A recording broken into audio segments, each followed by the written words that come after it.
Peace to the gods and the earths and everybody around the world. I'm Russell Norman, and this is the new Swahili TV. Today we have a very, very special guest. None other than the iconic, the legendary, the literary genius, the author of the Spook, who sat by the door, Sam GREENLEE. We're going to go in depth into the man, the life, the struggle, and the revolution. So, subscribe right now. I'm your host, Russell Norman, and this is the new Swahili TV. Let's go. And who owns the rights to the oil in Iraq? A German, French consortium. Okay? Mm-hmm. They owned it before, during, and after. So how is the oil a motivation for the invasion? These are the questions people asking. People are not, necessarily believing the story. People are looking for a body. They're wondering why did they, get rid of the body so quick. No evidence.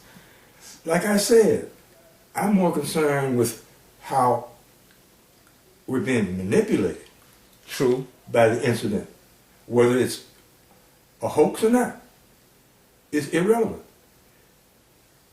What I'm seeing now is an effort to reverse Obama's declining numbers. Right. And that's happened. Exactly. That could be the agenda you see to get Obama reelected. Right. And to reverse his low numbers. Secondly, and of equal importance, is to reverse the numbers in opposition to the occupation. Now, that's going to backfire on them. Because what will be their alibi now, or rationale, to maintain the occupation in Iraq and Afghanistan if the major reason for the invasion was to capture or kill Obama? Now, they're going to come up with a spin. I'm interested in seeing exactly what it's going to be and how effective it's going to be. See, the American populace is not as stupid as they think they are, as they think we are. And this is why people are asking these questions. Yes. Mm-hmm. Tell us about the advantage that most of us don't have when looking into the perspective of what's going on in the U.S. and abroad. I work for them motherfuckers. In the Army, in the Foreign Service, in a not-for-profit organization. Okay? And the characters you see on television in the movies, these super spy dudes, Mm-hmm. James Bond. Yeah. I never met anybody like that in my life. Okay, they're fantasy figures. For instance, Jason Bourne is sitting in the bar talking to his old lady and says he could run flat out for a half mile. I remember that scene. Look, I used to run a half mile, and I guarantee you can't run a half mile flat out. Not even a horse can do that. And that kind of exaggeration is all right for entertainment, but if you believe it, you're in trouble. The CIA is not even among the top 5, maybe not even the top 10 intelligence agencies. Mossad is probably the best. Then you've got the French Sûreté, you've got the German, and the KGB, which is probably in decline. All of them are better at it. Okay. What was the number one you said? The first one? Mossad, Israel. Israel. They're good. Damn good. Now, I drank coffee with these people in the canteen. I played softball with them. I played basketball with them. I bounced the kids on my knee. And let me tell you something. The top echelon come out of the best universities in the country. But there's a sharp drop-off after that. The majority of the foot troops come from Midwestern, Southern, and Western universities. They're hicks. They can't speak foreign languages, so they totally reliant on translators. Many, if not most, who are double agents. Okay, Who are these double agents? the people they hire to translate for them. That makes sense. Okay, and who would be better as a source of intelligence for the local government than somebody who's working as a translator at the American Embassy? They don't study, And vice versa. yeah, they don't study the history, they don't study the culture. As imperialists, the United States are rank amateurs. Wow. That's a revelation. And here I am thinking the exact total opposite, that they were total professionals when it came to imperialism.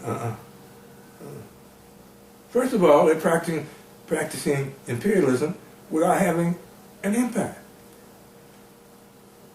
Where's the American empire? It doesn't In exist. England, Uh, in Europe, America doesn't have an empire. but America is England's child. So how about England is the empire and the United Kingdom They used to have an empire. and the Queen? They used to have an empire. They don't anymore How so? because the colonies are now independent. All of the Europeans who had empires during the 17th, 18th, 19th century are now back home. They don't control anybody anywhere. The British Empire has collapsed. They used to brag about the sun never sets on the British Empire. Well, it only sets on the British Islands about 12, like Cloudy Island about 2 weeks a year. Imperialism is over, man. So tell me, when you were 15, you were dealing with racism on the south side of Chicago. Give or take 20 years later, you would come to pen the cult classic, like the revolutionary Bible, The Spook Who Sat by the Door. Right. Tell us, when you wrote that book, how did that begin? Start at the beginning. Well, it was inspired by my contact with authentic revolutionaries in the Third World. This was when you were in the military and you met them? No, when I was in the Foreign Service. Okay. Okay. Which foreign service? United States Information Agency. United States Information Agency. And this is what you mean you were a propagandist? Right. Okay. That was our job. Nothing clandestine about it. We had our office right in the middle of Baghdad and elsewhere. There was what was called an information section, which emanated propaganda through press releases, pamphlets, magazines. Then there was a cultural side, which projected the best image of America by bringing American artists abroad, jazz musicians, opera stars, symphony organizations. In addition to which, we had cultural exchange programs. The Fulbright program was under the purview of USIA. That's one of the most successful programs ever invented. Successful in what regard? In that it ships American students abroad to foreign universities and brings foreign students to America to study at these universities, at our universities. Right. And I support that wholesale. There's no better way for young men and women to learn about the United States than having lived and studied here. And no better way of our understanding Abroad. when we're studying there. Okay. The Peace Corps came out of that. The program was invented by Senator Fulbright of Arkansas. And I support it wholeheartedly. And you were in the information agency at that time. I moved back and forth. For instance, when I was in, spent most of my time in the culture section. Mm-hmm. When I was in East Pakistan, which is now Bangladesh, I administered the Fulbright program and the cultural exchange program. Because not only have you traveled around the world, you've lived around the world, and not just for brief periods. Tell us all the places you've lived. Well, when I was in Baghdad, I spoke Arabic. When I was in Indonesia, I spoke Indonesian. When I was in Greece, I spoke Greek. Could you speak to our Arabic listeners and tell them hello, our Arabic viewers? No, man, my Arabic is so rusty I can barely order a meal. How about Indonesian? Selamat pagi. And Greek? Yasu. And Ebonics? Hey, bro. So when you were meeting these revolutionaries, were they going against the government in their respective communities and countries? In some cases, yes. In some cases, they supported the government. And this inspired you to write The Spook Who Sat by the Door. Was there one defining moment that just jumped into your head that said, I gotta write this book? Yeah. Tell us about that. I came back to the States briefly in '65. And that's when the Rots Rebellion jumped off. And I knew instinctively that was just the beginning of a series of armed rebellions in the United States. So when I went back to, before I went back, I'd been offered a job as a roving contact with street gangs. And I recognized how I could train those young bloods into underground guerrillas. Wait a minute. This is reality? Yeah. You were a roving contact. I was offered the job. I turned it down. That was the title? A roving contact? What does that mean? A diplomat, an ambassador? No, that means that it was an organization who were in daily contact with street gang members. Basically to keep tabs on them, probably?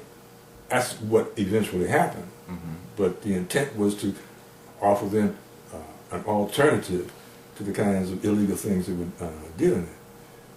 Idealistically, it was a good idea. In practice, far too often, many of the gang contacts were seduced into becoming informants by the police. So basically it was to keep tabs on them, get the information. Not initially. Because I look at the end result sort of dictates what the beginning initially could have been. Once it became that, they were just became irrelevant because gangs wouldn't deal with it. So now, but initially, that's not what it was set up to be. I understand. It became corrupt. It became corrupt, like a lot of things. So you were traveling abroad. You were meeting some real live revolutionaries, not just these quote unquote armchair revolutionaries. I knew both. And then when you came back in '65, you seen the Watch riots, and that was like a defining moment that said, did you say, I have to write this book? I didn't. No, not. You didn't even know, did you? Because you had no idea that this book would, this many years later. I'll tell you how that came into being.